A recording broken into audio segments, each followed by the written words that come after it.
A couple of weeks ago, I decided to do something special for Emily.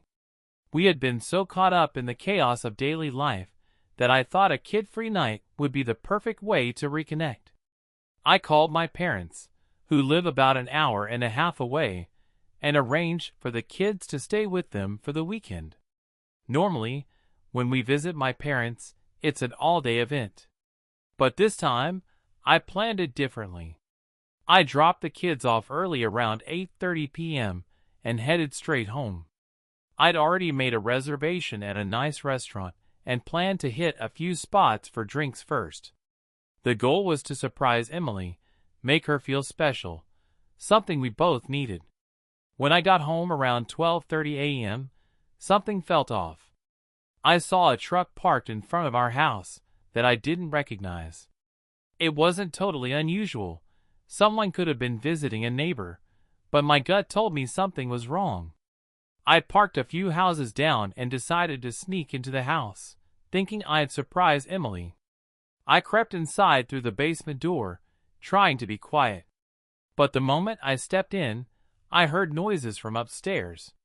At first, I thought Emily was just having some alone time, so I considered going back to the car and entering through the garage, to avoid disturbing her. Then I heard a man's voice. My heart dropped. It's hard to describe the feeling, like a punch to the stomach. The world felt like it shifted in an instant. I stood frozen for a second, then my mind raced. I had to know what was going on, but I didn't want to confront them. I just needed the truth. I moved quietly toward the stairs. The living room door was slightly open, and as I got closer, I could clearly hear them. I didn't need to see more. I knew exactly what was happening. I pulled out my phone, opened the camera, and positioned it around the corner to capture everything. I don't know why I did it. Maybe I wanted proof, something concrete. I watched in silence, paralyzed. It felt like time slowed down. Emily was with a man I didn't recognize, and my worst fears were being confirmed. She eventually got up and mentioned going to the bedroom. As she walked upstairs, I moved into the living room and found the guy's pants on the floor. I didn't think twice. I took his wallet and snapped a photo of his driver's license. I didn't know who he was, but now I knew his name and address. I felt sick to my stomach. I couldn't stay there anymore. I left the house the same way I came in, walking back to my car, still in shock. I sat there for what felt like forever, tears blurring my vision. I didn't know what to do next. I watched the video again to make sure it had saved, as if seeing it once more would somehow make sense of everything. But it didn't. I couldn't stop myself. 30 minutes passed, maybe longer. I couldn't drive to my parents' place. I couldn't explain any of this. Instead, I went back to the house and tried to act normal. I parked in the driveway, made noise as I entered, hoping she wouldn't suspect anything. Emily was flustered when she saw me. She asked why I was home early, why I wasn't with the kids. She was in a robe and said she was about to take a bath. I told her I had decided to surprise her. She seemed relieved and excited. She poured us both a glass of wine, suggested we pregame before heading out. I didn't say much. I just let her lead me to the living room, trying to keep it together. Later that night I saw him.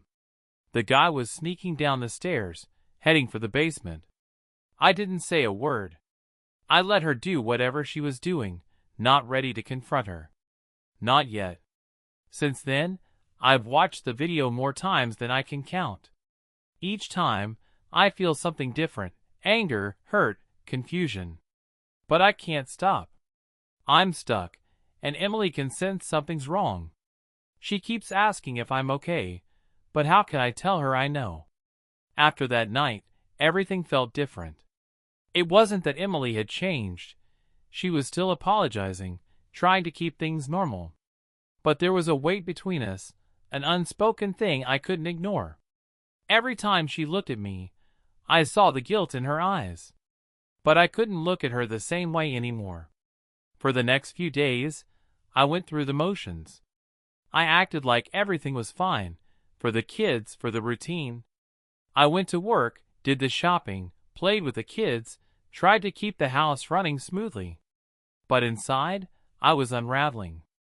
I couldn't stop thinking about what I had seen, what Emily had done. Her apologies were starting to blur into background noise. "I'm so sorry. I don't know what I was thinking," she'd say, and I'd nod, trying to pretend I wasn't dying inside. The anger was bubbling up, but I didn't know how to let it out. I had to know more. I couldn't sit there pretending it didn't matter. So, I made a decision. I regretted the moment I did it. I went through her phone. I knew it was wrong, but I was desperate. I needed to know who Derek was, how they met. Was she still in contact with him? Maybe there was some explanation, some reason that would make this make sense.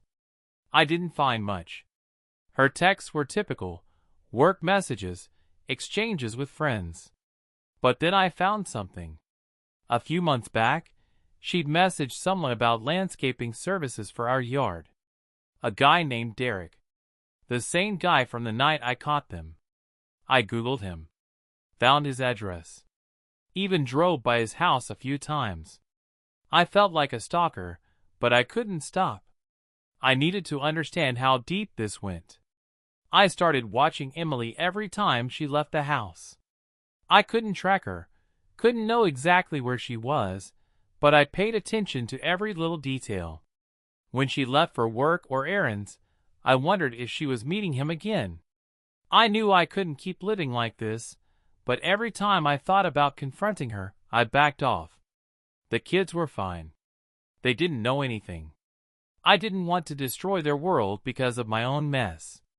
Then Emily told me she had plans to meet a friend from work, a woman named Sarah. I didn't know Sarah. They weren't connected on social media, and I had no way to track her. The whole thing felt off. I didn't want to seem controlling, so I made an excuse about work and said I couldn't watch the kids. Emily called our neighbor, Carol, to babysit. It wasn't a big deal, but the whole situation felt wrong. As soon as she left, I pretended to go to work. But instead, I drove to a bar, grabbed a drink, and killed some time. My plan was simple. I was going to drive by the place where Emily said she was meeting Sarah. I had to know if she was seeing Derek. I wasn't sure what I would do if I saw her with him. Confront her? Walk away? I didn't know. I just felt like I had to know. I pulled into the parking lot of the restaurant where she was supposed to meet Sarah. There, parked outside, was Emily's car. My heart started pounding, but I didn't turn around. I had to see it for myself. I went inside, trying to keep my composure. Emily was sitting with Sarah, laughing, drinking. It wasn't Derek. She wasn't with him. Relief washed over me. She saw me as soon as I walked in. "What are you doing here?" she asked. "I thought you were working." I felt a little foolish, but I told her work had ended early, and I thought I'd stop by. We had a quick drink, and then I told her I needed to head home to relieve Carol. I left, trying to shake off the anxiety. But when I got home, something snapped inside me. I couldn't pretend anymore. It wasn't just the video, the suspicions, or the lies. It was everything. I was done pretending. That night, after the kids were asleep, I made my decision. I couldn't live with this uncertainty any longer. I had to confront Emily. That night, I sat waiting for Emily, my stomach a tight knot. She didn't know I had the video. She didn't know I'd been watching it over and over, each time feeling the sting of betrayal all over again. But I needed the proof, needed something to hold onto because everything felt like it was falling apart. When she came in, surprised to see me still awake, she must have known something was off.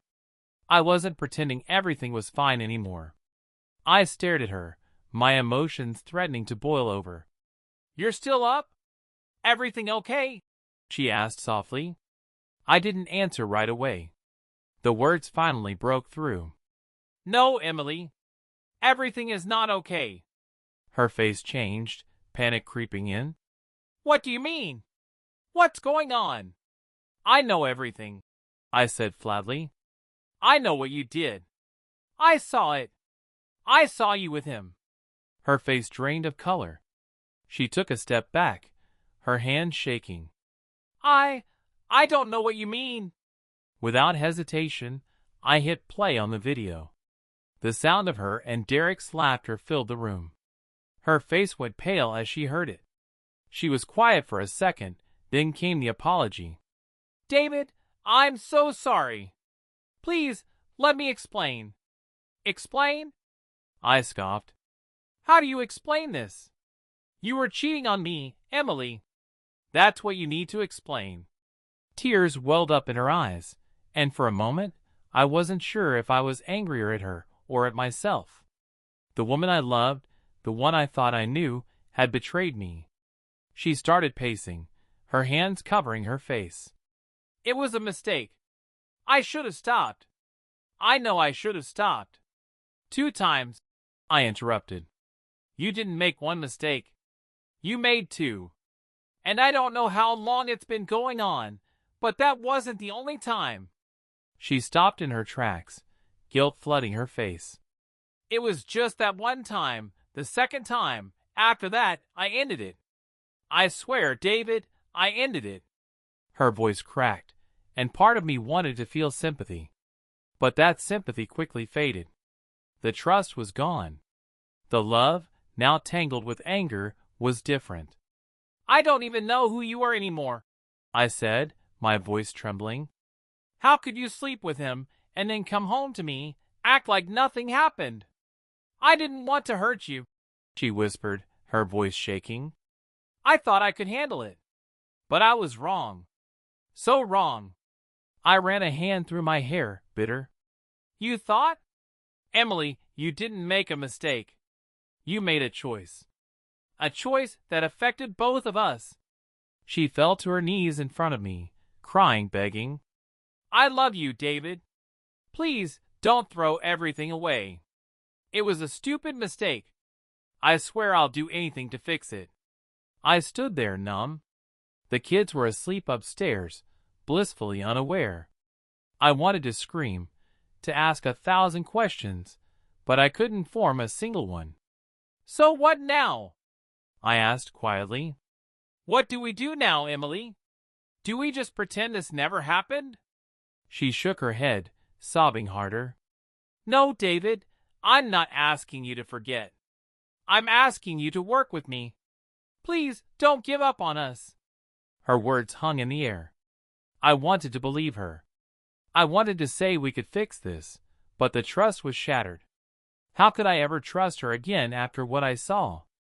I couldn't answer her right away. I needed time. Time to think, time to process. Go to bed, Emily, I said quietly. We'll talk tomorrow. But right now, I need some space. She nodded, looking broken. Her face was tear-streaked, and I could see she was emotionally drained, hoping for some kind of immediate forgiveness. But I couldn't give that to her, not yet. She left the room, and I stayed there, staring at the video on my phone. The screen was dark, but the images were burned in my mind, the laughter, the whispers, the betrayal. I couldn't keep going like this. I had a choice to make, but I didn't know which path to take.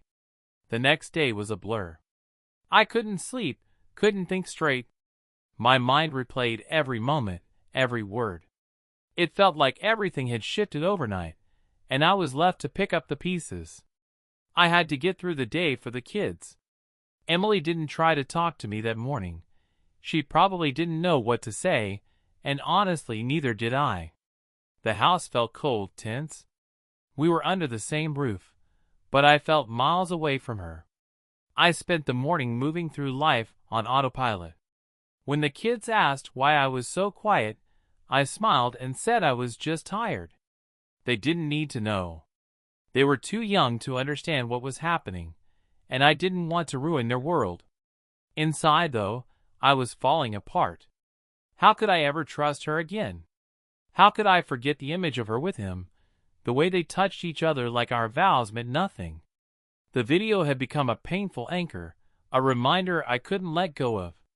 Emily tried talking to me a few times, but I brushed her off. She didn't argue. She knew I wasn't ready for her words yet. I had to decide what to do. I couldn't stay in limbo. But I didn't want to rush into a decision. I needed time to think.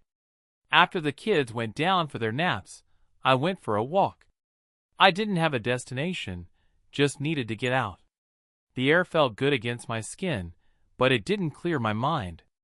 I walked aimlessly, wondering how Emily could betray everything we built. I thought about her apology, how it was just a mistake. It sounded hollow. A mistake? No, she'd made a choice. She had cheated on me, and I had to face that reality. I walked past the park where we used to take the kids. The swings were empty, the slide silent. The memories felt distant, fragile. How could I trust her again? How could we rebuild? I leaned against a tree, staring at the ground, overwhelmed. I didn't know what to do. When I returned, Emily was sitting at the kitchen table, tears in her eyes. The sight made me feel worse. She looked like someone who knew they destroyed something, but also someone desperate to fix it. But I didn't know if it could be fixed. She stood when I walked in. "David, I know I've hurt you. I don't deserve your forgiveness, but please, let me show you I'm sorry. I want to make this right." I didn't answer immediately. I just stared at her. "How do you fix this, Emily? You slept with another man. You lied to me. I don't even know who you are anymore." Her face crumpled. "I can't undo what I've done, but I want to try. I love you, David. I'll do whatever it takes to make this right." I didn't want to hear it. Words didn't matter anymore. What mattered was trust, and I didn't have any left. "I need time, Emily. I can't just jump back into this. I don't know if I can ever forgive you." She nodded, tears streaming down her face. "I understand. I'll give you time. But I won't stop fighting for us. Please, David, don't give up on us." I didn't respond. I walked past her and into the living room. I wasn't ready to hear her plead for forgiveness anymore. I needed space. The rest of the day passed in a haze. I couldn't focus. Was this the end? Was this the point of no return? How long would it take for me to stop seeing her with Derek, to stop hearing their voices in my head? That night, as I lay in bed alone, I kept thinking about the future. Could I live with the doubt, the fear of her slipping up again? Could we rebuild trust? I was at a crossroads.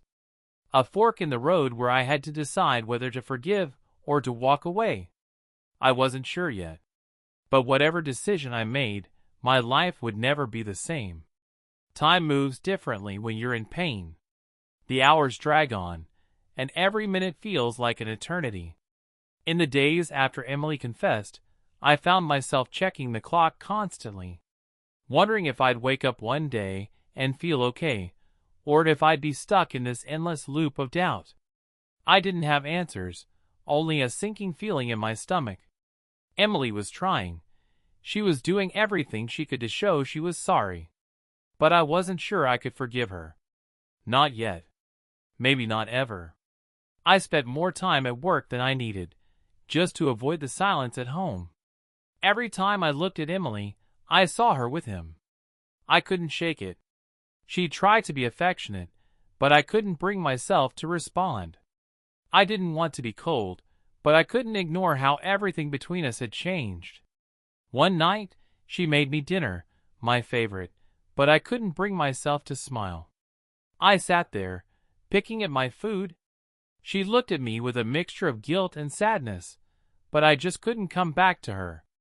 Not yet. "You're distant again," she said quietly. "I know you're not over this, but you have to talk to me. I can't fix this if you won't let me in." "I'm trying," I said, voice tight. "But I can't just forget this." I don't know what I'm supposed to feel. I'm lost." She paused, her eyes full of regret. "I never wanted to hurt you. I love you, David. I messed up, but I'm not that person. I swear." I wanted to believe her, but the image of her with Derek was still too fresh. I couldn't turn off the hurt, and every time I thought about our future, I saw that scene. Days passed, and Emily kept trying, small gestures, making the kids breakfast, suggesting we watch a movie. But nothing worked. The feeling that things had changed beyond repair stayed with me.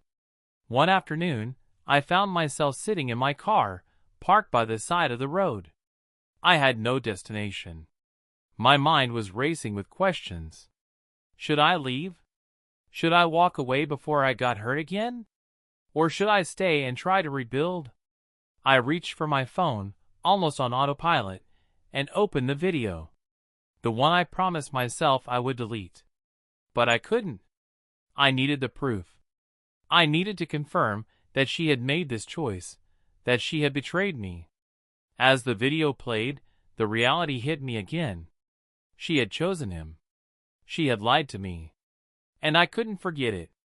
I hit pause, my heart heavy. With a deep breath, I clicked delete. That night, Emily and I didn't talk much. She glanced at me, probably wondering if I was angry, if I was finally going to say something. But I wasn't ready. I kept busy with the kids, trying to avoid the topic of our marriage, not wanting to confront the betrayal. When I climbed into bed that night, I felt 1,000,000 miles away from Emily. She reached for me, but I pulled away. I wasn't ready to get too close again. Not until I knew what I wanted. The next morning, Emily came to me as I was getting ready for work. She was quiet at first, then said something unexpected. "I don't expect you to forgive me," she began, her voice steady. "I just want you to know that I'm here. I'm not going anywhere. I'll do whatever it takes." I didn't say anything. The words, "I forgive you," didn't come. But something in her voice, sincerity, vulnerability, made me wonder if maybe, just maybe, there was a chance. That day at work was no better than the others. I couldn't focus. My mind kept circling the same thoughts. The video, the decision to move forward, the choice to rebuild. When I got home, I was relieved the kids were already asleep. I didn't have to pretend anymore. Emily was waiting for me on the couch. "I want to talk," she said, her voice quiet. "I know you're still hurting, but I don't want to keep living in limbo. I want to know what you need." I sat down beside her. "I don't know, Emily. I don't know what happens next." She reached for my hand. For a moment, I didn't pull away. It wasn't much, but it was something. "I want to work on this," she said softly. "I love you." For the first time in weeks, I let myself believe her. Maybe, just maybe, there was a chance for us. The days following our conversation were strangely quiet.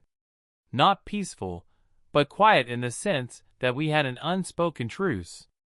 Emily was doing her best to make things right, and I was trying to believe her, but the doubts wouldn't leave. I still didn't fully trust her, and I wasn't sure I ever would again. She seemed genuinely sorry, but I couldn't ignore the gut feeling that something wasn't right. I wanted to believe that she had cut ties with the landscaper, whatever his name was, but how could I be sure? I hadn't let my guard down. Every time she went out, I felt the knot in my stomach tighten. What if she was still seeing him? I couldn't stop the suspicion. I wasn't proud of it, but it was there, gnawing at me. One Friday, Emily told me she was going out with some friends from work. I didn't want to be that guy who stifled her social life, but a part of me wondered, what if she was meeting him again? I told myself I was being paranoid, but the feeling wouldn't go away. "I'll be back late," she said, heading for the door. "Don't stay up too late, okay?" I forced a smile. "I'll try, but the kids might keep me up." She kissed me on the cheek, and off she went. I stood there for a moment, watching her drive away, feeling an odd mix of emotions. I couldn't deny it, my trust in her was shattered, and I didn't know how to fix it. Once she was gone, I grabbed my phone. I hated that I felt this way, but I couldn't help myself. I opened a tracking app I'd downloaded recently. It wasn't right, but it felt like the only way to make sure I wasn't being foolish. I tracked her for a few minutes, and saw that she was heading to the restaurant she'd told me about. Relief washed over me for a moment. She was where she said she would be. But then the doubt crept back. What if the other guy was there, waiting for her? I drove to a bar to kill time. I told myself to stop being paranoid, but I couldn't shake the feeling that something was off.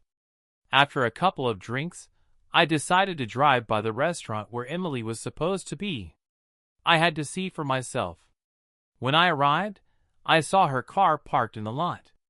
My heart rate slowed for a moment, but I couldn't relax. I needed to be sure. I stayed in my car for a few minutes before getting out and walking toward the restaurant. I wasn't planning to confront her, but I wanted to see if she was really with her friends. I watched through the window for a few seconds, and sure enough, there she was, laughing with a group of women. I let out a breath I didn't know I was holding. Maybe I was just being paranoid. But then I saw him. The landscaper. The guy she had cheated on me with. He walked into the restaurant, looking around, and then spotted Emily. She waved him over, and he joined the group. My stomach twisted in a way I couldn't describe. I didn't know what to do. Should I confront them? Should I just walk away? Instead, I did nothing. I watched them for a while, hoping to find some reason to believe things had changed. But all I saw was her laughing and talking to him like nothing had ever happened. I couldn't stay any longer. I turned around and left, feeling like an idiot. When I got home, the kids were asleep, and Emily hadn't returned yet. I knew I couldn't keep living like this, watching her every move, letting the doubts consume me. But I didn't know how to stop. I had to know the truth. But I also wasn't sure if I was ready to face it. The next few days were a blur. I couldn't shake the image of Emily with him, laughing like nothing had ever happened. It felt like a punch to the gut every time I thought about it. She was still lying to me, or at least keeping something from me, and it was tearing me apart. I had made so many compromises already, trying to move past it all, but seeing her so comfortable with him, like it was all forgotten, made me feel like I was the fool. I didn't confront her that night. I don't even know why. Maybe I was scared. Maybe I thought it would be better to wait until I had more concrete evidence. But deep down, I knew I couldn't go on living like this. I had to find out if she was still seeing him. I had to know if it was all truly over, or if I was just holding on to something that didn't exist anymore. I'd been thinking about it for a while, but now I couldn't stop. The following Saturday, I had a work event to attend. Emily was supposed to be out with friends again. I was leaving the house earlier than usual, but this time, I wasn't just going to work, I was going to follow her. It felt ridiculous. I had never been the type of guy to spy on anyone, especially not my wife. But when I looked at her, I couldn't trust her anymore. She had lied to me. She had betrayed me. And she was still hiding something. That afternoon, I told her I was headed to the event. She kissed me goodbye and said she'd be back late. Then she headed out the door, and I let her go. But I wasn't leaving just yet. I waited until she was out of sight before I started my car and drove down the street, keeping a safe distance behind her. I knew it was crazy, but the more I thought about it, the more I convinced myself that I had to do this. If I found out the truth, I could finally make a decision. Whether that was to confront her or just walk away, I didn't know yet. But I couldn't keep living in this uncertainty. I followed her for about 15 minutes before she pulled into a shopping center parking lot. My heart pounded in my chest. She wasn't meeting anyone, was she? She went into a cafe with her friend, who I'd seen a few times before. I stayed in my car and waited for about an hour watching. It felt pathetic. I knew it. But I wasn't ready to trust her again, not until I had answers. Eventually, she left with her friend, and I followed them again. I felt sick, but I couldn't stop. They made a few more stops, just the two of them, but there was no sign of the landscaper. The tension in my chest started to loosen, but only a little. My mind kept replaying that night at the restaurant, and all the things she'd done. I had no way of knowing if she was truly done with him, but there she was, hanging out with a friend. It didn't seem like anything was out of the ordinary. But then, as they were leaving the last place they stopped, I noticed a black truck across the street, parked in the shadows. I didn't think anything of it at first, but when I saw Emily and her friend walking toward it, I froze. The truck door opened, and a guy stepped out. I could feel my heart drop into my stomach. There was no mistaking it. It was him, the landscaper. I couldn't believe it. I had to force myself to stay still, not let my presence be known. I watched them talk for a moment, and then he gave her a hug before she got into her car. I couldn't believe what I was seeing. They were still meeting up, still keeping it a secret from me. She had lied to my face again, and I had fallen for it. I drove back home that night, my mind racing. The truth was out. She was still seeing him. I didn't know how I could possibly face her after this. What was I supposed to say? I couldn't just pretend everything was fine anymore. I knew what I had to do. I couldn't keep going on like this. I needed answers, and I wasn't going to keep waiting for her to come clean. The next time we talked, I would make her admit everything. I would demand the truth, and this time, there was no turning back. When I got home, Emily was already back, and she acted like nothing was wrong. She greeted me with a smile, asked how my event had gone. I couldn't look at her without feeling disgusted. I wanted to yell, to tell her I knew everything, but I held it in. I needed a plan. I needed to be sure, not just about what she was doing, but about what I was going to do next. I couldn't keep living in this nightmare. I told myself I would confront her soon, but I wasn't sure I had it in me. I spent the next few days trying to hold myself together. I couldn't keep pretending everything was fine. The idea of confronting Emily scared me more than anything, but I had to know the truth. I couldn't live in this lie any longer. The hardest part was seeing her every day, going through the motions like nothing had changed. She was affectionate, asking about my day, making small talk at dinner. It almost made me want to believe things were okay. Almost. But then I'd remember the truck, the way she looked at me after I caught her, and the sick feeling that gnawed at my stomach whenever she flashed that fake smile. I couldn't do it anymore. That afternoon, I sat in my car outside the house, staring at the front door. Emily was inside, the kids were playing outside, and I was supposed to be at a meeting. But I couldn't wait any longer. I needed answers. I walked in, past her without a word, and into the kitchen. She looked up, surprised. "Hey, are you okay?" she asked softly. I nodded, trying to steady my nerves. "I need to ask you something." Her concern deepened. "What's going on?" I took a breath. "Is it true that you've been seeing him? The landscaper?" Her face went pale. For a moment, she didn't speak. Then, she opened her mouth, but no words came out.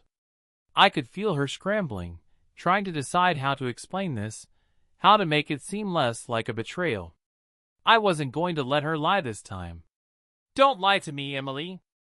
I saw you. I followed you. You were with him again." She froze, and then crumbled.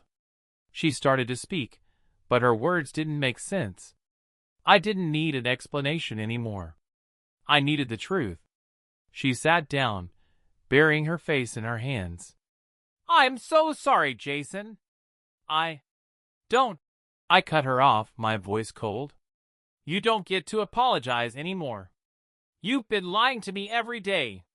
You had every chance to tell me the truth, and you didn't. This isn't a simple mistake." Her eyes filled with tears, but I didn't feel sorry for her. The hurt, the betrayal, it was all too much. I didn't know what to do. I didn't want to lose you, but I was so unhappy. I thought it was just one mistake, something to feel good again. I shook my head, pain tightening my chest. It wasn't just one mistake, Emily. You kept seeing him. You kept lying. Why? Why him? She cried harder, shaking her head. I don't know. I was looking for something. I wanted to feel like I mattered again. It wasn't you, Jason. It was me. But it was a mistake, and I regret it. I was numb. Her words were hollow. The damage was done. I couldn't believe anything she said anymore. I don't know if I can forgive you for this, I whispered. I don't know if I even want to try. You've shattered everything. She reached for my hand, but I pulled away. Please, Jason. I love you. I don't want to lose you. Let's fix this. Her voice was desperate. I could see the sincerity in her eyes, but sincerity didn't erase the past. It didn't erase the image of her with him. I can't promise anything right now, I said, my voice breaking. I don't even know if I can look at you the same way. The conversation didn't go anywhere after that. She kept apologizing, begging for a chance to fix things, but I couldn't hear it. The betrayal was too raw. I felt empty. My world had been torn apart. That night, we didn't sleep in the same bed. We barely spoke. The silence was suffocating. The next day, I started making plans. I didn't know what I was going to do yet, but I couldn't keep living in limbo. I had to think about what was best for me and for the kids. I needed to be strong for them, even if I didn't know what that looked like yet.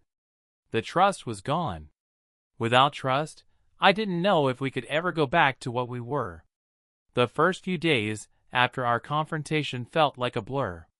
Emily kept apologizing, but I didn't know how to respond. Every time she tried, I felt an emptiness inside me, like the words didn't matter anymore. Trust was gone, and it seemed like nothing could fill that void. The anger was still fresh, and so was the betrayal. But through all of it, one thing kept me going: my kids. They were the only thing that still felt real. Every time I looked at them, I reminded myself that I had to keep going, keep pretending like everything was okay, at least for their sake. Emily tried to make things right, but I couldn't find the strength to let it all go. She told me she loved me, that she was sorry, and that she regretted everything. But I was numb. I couldn't even pretend to care. The anger was mixed with a deep sadness, a kind of despair I hadn't felt before. I needed space. I didn't want to talk about it with her anymore. I didn't want to talk to anyone. I just wanted to process everything, but it wasn't that simple. Emily kept pushing for answers. What did I need? How could she make it right? The truth was, I didn't know. I was lost. I wasn't sure if I could ever look at her the same way. The worst part was that I didn't want to make any rash decisions, but I couldn't keep living in this limbo either. The kids needed me to be present, and that was what kept me grounded. I threw myself into their routine, focusing on getting them to school, making sure they were fed and happy. They were still oblivious to everything that had happened, and that was the only relief I had. Then came the work trip. I didn't want to go, but I didn't have a choice. My boss made it clear that I was needed. The idea of leaving made my stomach churn. I didn't trust Emily to be alone. What if she reached out to him again? What if this was all just one big lie? I spent every minute of the trip imagining what was going on back home. I had no way of knowing. I couldn't track her. I couldn't keep an eye on her. The feeling of not being in control was suffocating. But I had to go. I had no choice. The trip was a blur of meetings and endless hours spent trying to keep my mind off of what was happening back home. Every second, I was consumed with anxiety. The worst part was that I didn't know what to expect when I got back. When I returned, things were different. Emily was there, waiting for me, looking relieved but still with that uncertainty in her eyes. She had been trying, I could see that. But I wasn't ready to just forgive and forget. I couldn't pretend everything was fine. Not yet. The kids were ecstatic to see me, and for a moment, things felt normal again. But as Emily approached, I could feel the weight of the silence between us. I wanted to ask her what had really happened, to demand answers, but the words were stuck. What was the point? What would it change? "Welcome home," she said, trying to sound casual. "Thanks," I replied, my voice flat. "We need to talk." She paused, sensing the tension. "What's wrong?" I didn't sugarcoat it. "I'm still not sure what to do. I don't know if I can forgive you. I don't know if I can move past this." Her face fell. I could see the pain in her eyes, and I hated myself for making her feel that way. But I couldn't help it. I was still so angry. "I'm sorry," she whispered, the same words she'd been saying for days. But this time, I didn't feel that same anger. I just felt tired. I told her we couldn't just go back to normal. We couldn't pretend this didn't happen. I needed time. I needed space. I couldn't just ignore what had happened. She asked me what I needed from her. I didn't know. All I knew was that I needed to see if I could trust her again. "I'll do whatever it takes," she said, her voice shaking. "I'll earn back your trust. I'll do anything." I didn't know if I could believe her. I didn't know if I even wanted to. But I knew that for the sake of our family, for the kids, we had to try. We agreed to go to therapy. It felt like the only option. Emily was willing to do whatever it took to make things right. But I wasn't sure if that was enough. My heart still felt heavy, and the thought of letting her back in scared me more than I could admit. I spent the next few days thinking. I watched the video again, not out of anger, but out of some twisted need for closure. I couldn't help it. I hated myself for it, but it was the only thing that felt like it made sense. By the time I got back from my work trip, I realized that I couldn't keep living in the past. I couldn't keep holding on to that anger. It wasn't healthy for me, and it wasn't healthy for her. When Emily came home, she had that same apologetic look in her eyes. But this time, I didn't feel as angry. I just felt empty. We sat down and talked. It wasn't easy.